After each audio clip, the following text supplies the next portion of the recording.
बच्चों बच्चों आज आपके वीडियो का विषय है पदबंध।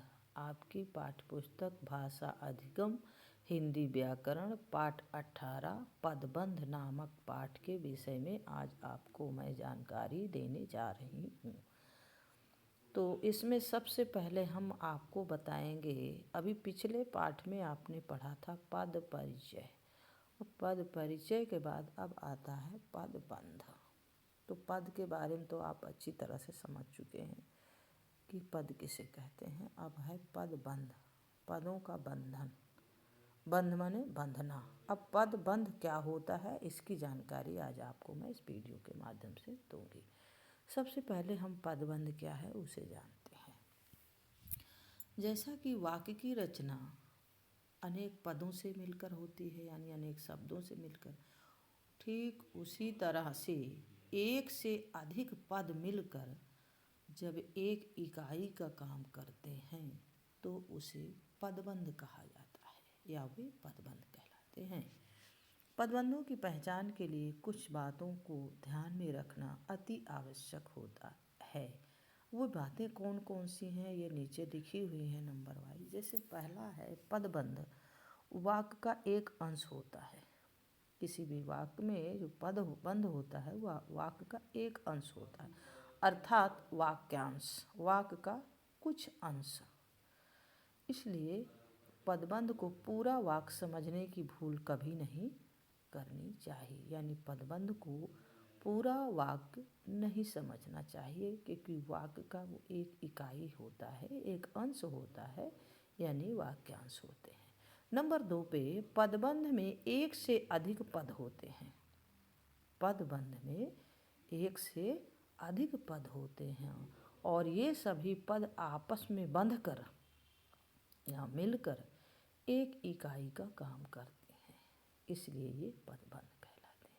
ये आपस में जुड़ जाते हैं, बंध जाते हैं और एक ही काम करते हैं, सभी मिलकर अपना, इसीलिए एक इकाई यानी एक ही और अपना सारा जो है काम करते हैं, इसलिए इन्हें पदबंध कहा गया।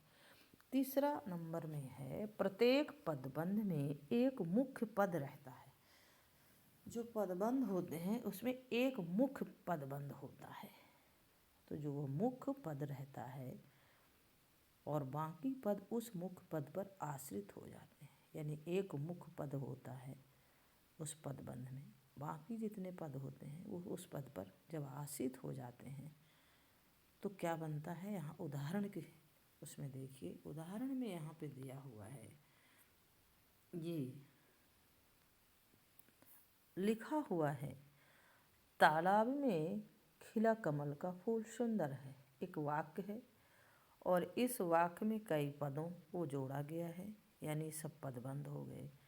लेकिन इस उदाहरण में या इस वाक्य में आपने देखा कि कमल पद मुख्य पद है।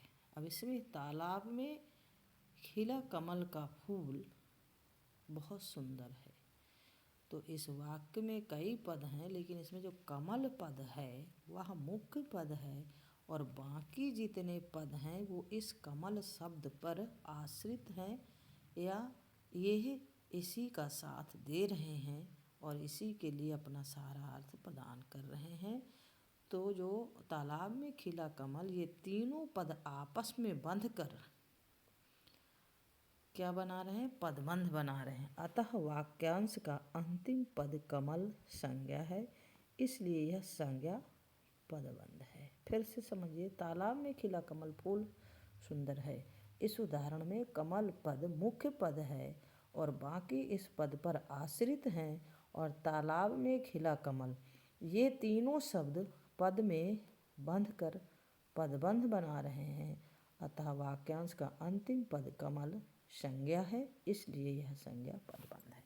तो इसमें जो कमल शब्द है वो मुख्य पद है, बाकी जो हैं तालाब में खिला कमल का फूल, तो फूल और खिला ये सारे जो पद और बाकी रह जाते हैं ये सब मिल करके आपस में बंध करके इसको पदबंध बना देते हैं और इस प्रकार से यह, इसलिए अंतिम पद क्या है, कमल, यानी ये संज्ञा पद है और यहाँ पर ये पदबंध बना। तो इस प्रकार से इस उदाहरण में समझ में आ गया होगा कि पदबंध क्या है। उसमें एक पदमुख होता है, बाकी उस पर सब जो है मिल करके अपने वाक्य को एक इकाई यानी एक ही अर्थ का काम करते हैं। तो मुख पद पर वो सब अपना जो है अर्थ देने का काम करते हैं। इसी को हम पदबंध कहते हैं। पदबंध के और भी प्रकार हैं, उन पदबंधों के भी और उपभेद हैं। ये हम आपको ऑनलाइन क्लास में विस्तार पूर्वक इसकी जानकारी देंगे। तो इस वीडियो के माध्यम से मैं आपको इसकी परिभाषा समझा दी हूँ। बच्चों, आज के लिए इस वीडियो में बस इतना ही। धन्यवाद।